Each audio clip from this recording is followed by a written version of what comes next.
Magandang araw sa ating mga kababayan. Kasama niyo po ngayon si Ka Eric sa isa na namang episode ng ating video analysis at video talakayan. Sana po ay nasa mabuting kalagayan kayo sa lahat ng pagharap ninyo sa paghamon ng buhay saan man pong bahagi ng mundo at saan mang panig ng ating bansang Pilipinas.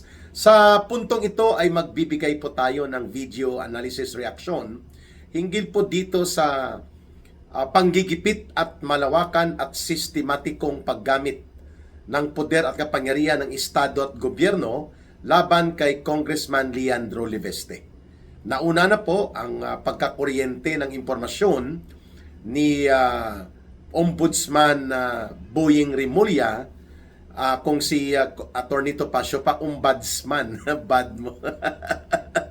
Itong kanyang sinabi ni Boying Rimulya na anong klaseng pagkatao ka, referring to Congressman Leandro Liveste na alam naman natin ay isa sa pinaka-consistent na kritiko ng gobyerno ni Marcos at ni Romualdez, partikular sa pagbubunyag ng malawakang katiwalian at kasindikatuhan sa pandarambong nila Marcos at Romualdez at ng mga grupo nila sa Kabanang Bayan. Ngayon, sabi ni Boying Rimulya earlier, anong uri ng tao ka na ang interes ng buong bansa ay hindi mo isinaalang-alang, ibinenta mo ang solar project to the detriment of the interest of the country. Parang ganun ang epekto, no?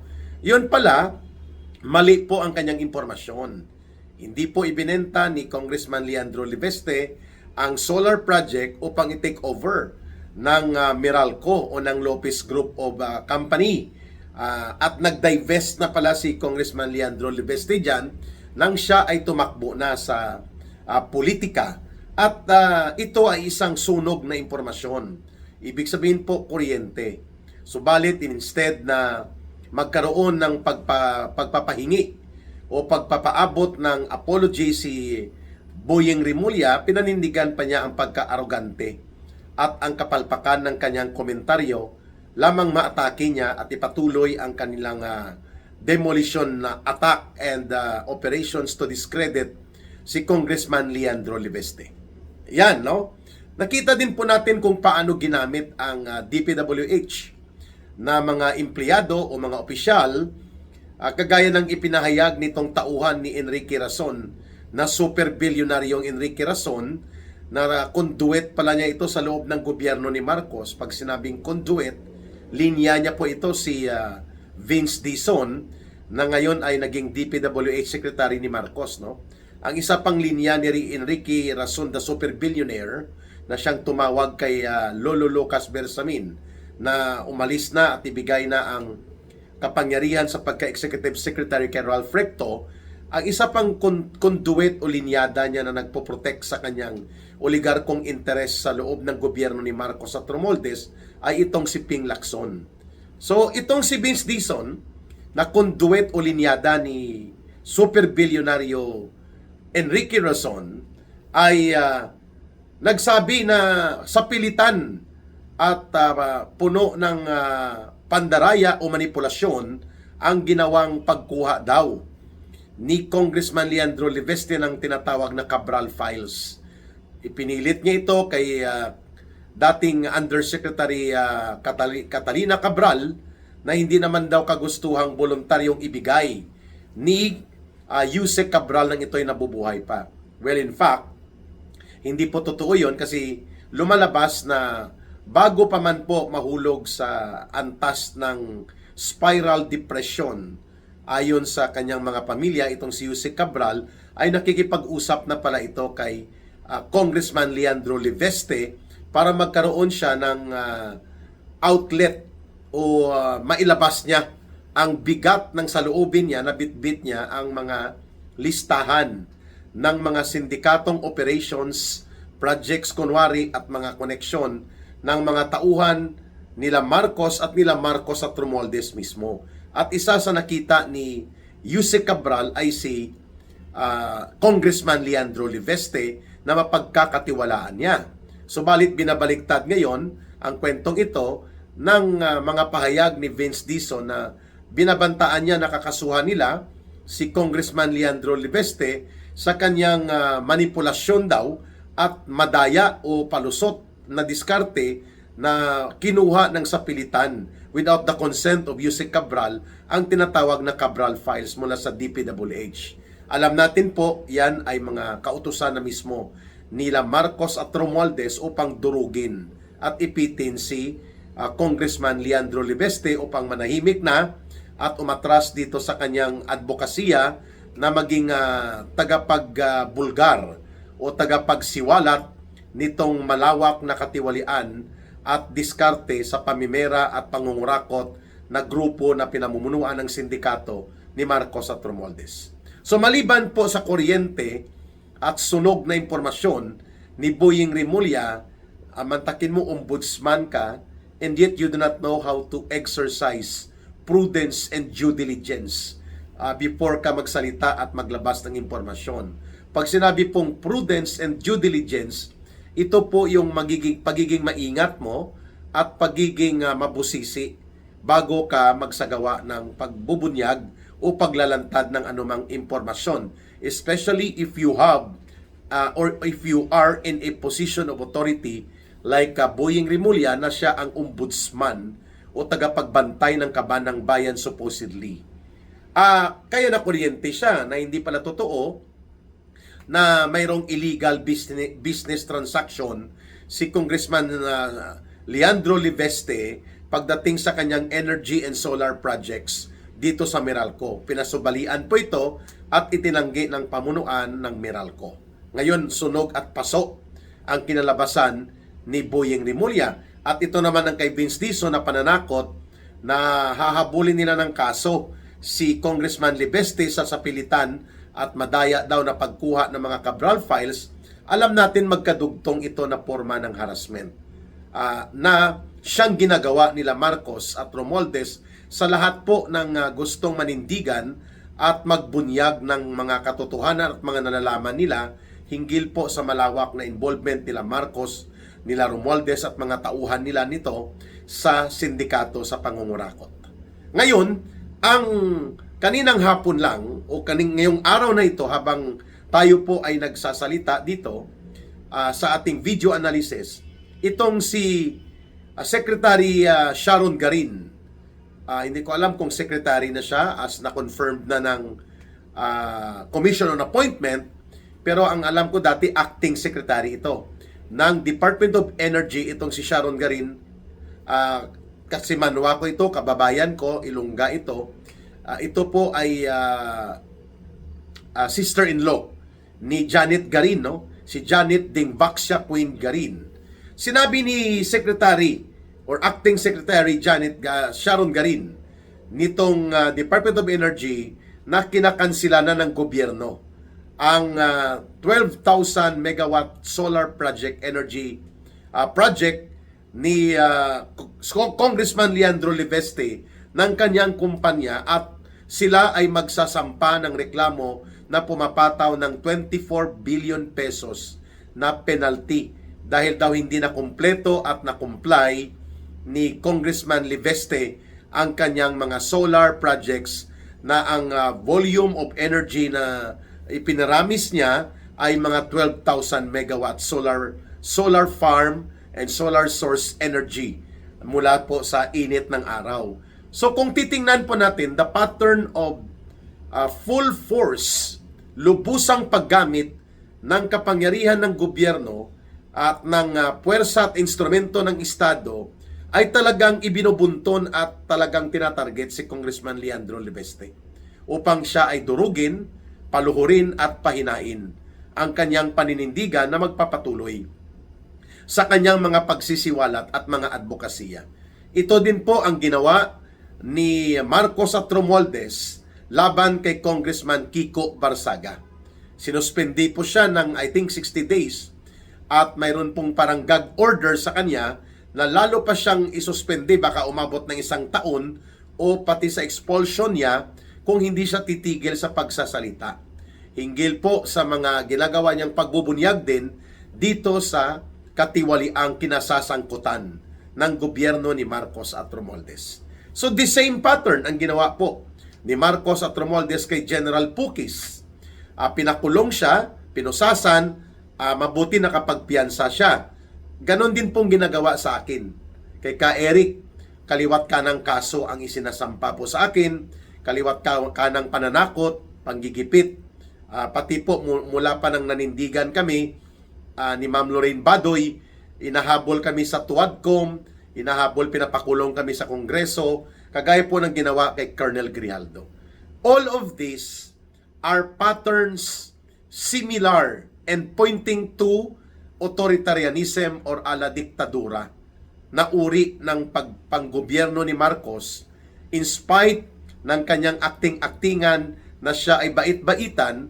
Makikita natin kung paano niya abusuhin, paano niya i-weaponize ang mga instruments of power, kagaya po nitong batas at ng opisina ng ombudsman.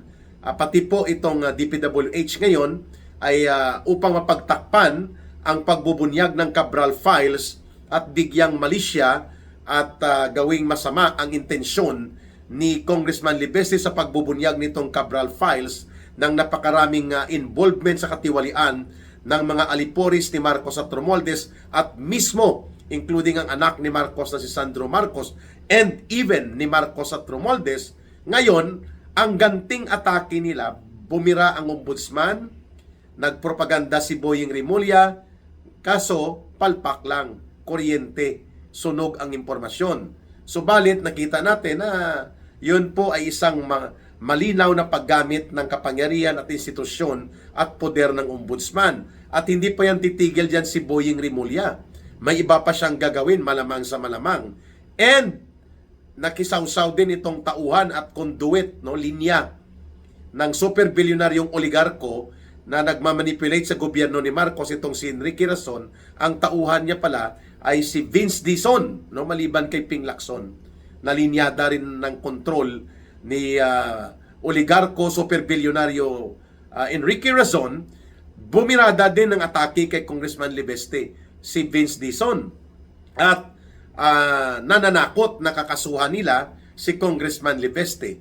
At ngayon si Department of Energy Secretary Janet Garin ay mayroon din pong atake. Sabi nila kinakansila na ang kontrata at proyekto ng 12,000 megawatt solar powered projects na konektado sa kumpanya ni Congressman Libeste at magsasampa ng reklamo at pagpataw ng 24 billion pesos na penalty na sisingilin. 24 billion Okay ka lang, Sharon Garin. Malinaw na ito po ay isang dumog na taktika. Kagaya kung paano dumugin at pagtulong-tulungan o ipintakasi ang tawag po dyan sa mga practice na yan sa Mindanao, sa Bangsamoro area, pentakasi. Tulong-tulong, dumog, parang wrestling. Ang ginawa nila kay Vice President Sara Duterte, ini-a-apply ngayon din dito kay Congressman Leandro Libeste. Why? Because this young legislator, this young leader, na anak ni Senator Loren Legarda, ay malakas ang loob at very consistent na manindigan sa tama at maging matapang at malakas ang loob na magsiwalat po ng kanyang nalalaman hinggil sa karumaldumal na krimen ng pandarambong at pangungulimbat sa kaban ng bayan na isinagawa at patuloy na dinidiskarte nila Marcos at nila Romualdez. Yan po ang punot dulo nito. Kung bakit may birada ang ombudsman laban kay Congressman Libeste, bakit may birada si Vince Dizon na Department of Public Works and Highway Secretary laban kay Congressman Libeste, bakit ngayon tumitira ng mga biradang panggigipit at pananakot na magsasampa ng kaso at may paniningil ng 24 billion pesos na danyos daw o penalty o fine o pagmumulta laban kay Congressman Libeste, itong Department of Energy Secretary na si Sharon Garin.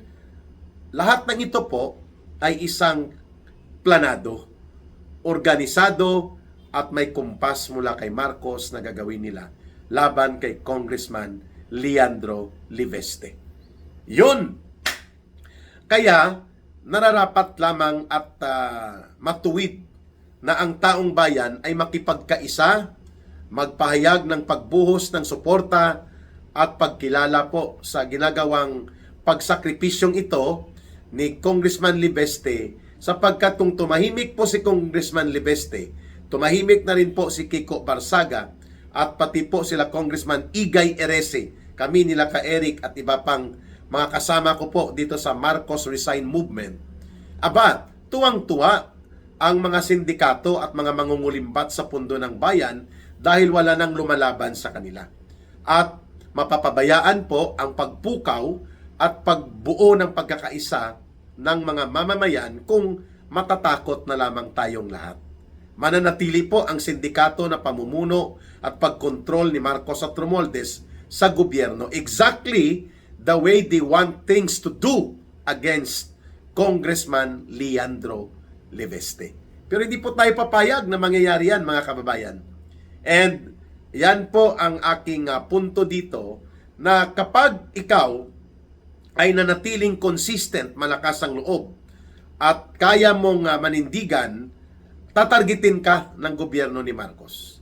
Kung hindi ka madadala sa pakiusap, sa panunuhol, dadalhin ka nila sa pananakot, panggigipit, kaso kaliwat kanan, harassment, dirty attacks ng mga troll operators nila, at kung ano-anong total demolition attack, kagaya po ng kanilang ginagawa na walang humpay na pagdurog at pag-atake kay Vice President Sara Duterte.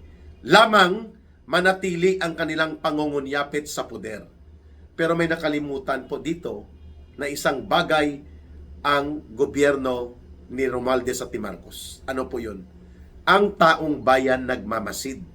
Ang mamamayan ay nag-aaral, natututo sa karanasan at nag-uobserba sa kaganapan.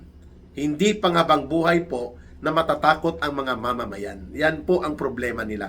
Yan ang nakikita natin na hindi nila pinapahalagahan o ikinokonsidera ni Marcos at Romualdez at ng mga tauhan nila, kagaya nitong aroganting si Boying Rimulya, nitong tuta ni Rason at ni Marcos na si Vince Dizon, at pati itong si Sharon Garin. Dumiskarte pa, akala nila makakalusot ito sa mapanuring pananaw ng taong bayan.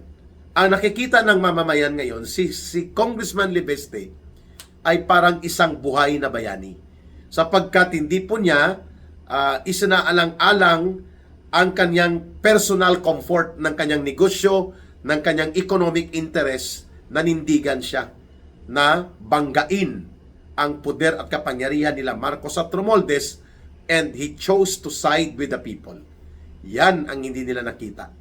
Magbabalik po ang ating pagpapaliwanag na ito at dudugtungan pa natin ang ating pagbibigay pananaw sa matapang na pagharap ngayon ni Congressman Leandro Libeste sa taktikang dumog, pintakasi at taktikang kaliwat ka ng full force oppression and operation of demolition attack against him na inilulunsad ng gobyerno ni Marcos at Romualdez. But the people will be the judge and the liberator that will side on the part of Congressman Libeste, hindi ni Marcos. Magpakatatag ka po, Congressman Libeste. Ang taong bayan ay hindi mananatiling bulag, pipi at bingi. Sa iyong pinapanindigan, kasama po kami dyan. At kami po ay magbibigay ng pagpapaliwanag at magbibigay po ng pakikipagkaisa sa taong bayan. Mabuhay ka, Congressman Congressman Leandro Libeste. Magkatunog, no? At dapat ibagsak yang si Sandro Marcos. Yan ang inutil na so young, so corrupt na anak ni Marcos Jr. Mga kababayan, huwag kaligtaan at huwag kalimutan mag-subscribe, mag-like at pindutin po ang notification bell sa Ka-Eric Celis YouTube channel. Share and promote and like our videos at ipalaganap natin and help us campaign sa ating subscribers at viewers para mag-survive naman po ang ating Ka-Eric Celis YouTube channel with your support. And of course, sa gustong tumulong sa ating pinagtutulungan na advokasya para sa paglaban sa korupsyon at mga pandarambong, you can always support sa GCash line na 0916 0917-308-7710. Uulitin ko po ang GCash line para sa Bangon Sambayanan People's Movement na pinamumunuan ni Ka Eric po at ng mga grupo ko ay 0916-308-7710. Rohilda Celis po ang name na gamit. Kay Langging po yan. You can also coordinate through that number para hindi kayo ma-scam sa inyong voluntaryo at sinsirong pagtulong kay Ka Eric at sa Bangon Sambayanan People's Movement. Para sa Diyos at sa Pilipinas nating mahal, mabuhay ang sambayanang Pilipino. May God bless everyone and may Allah will be with those who are Muslim brothers and sisters. Till our next episode ng video analysis and video talakayan. Maraming salamat. Bye for now. Ito po si Ka Eric.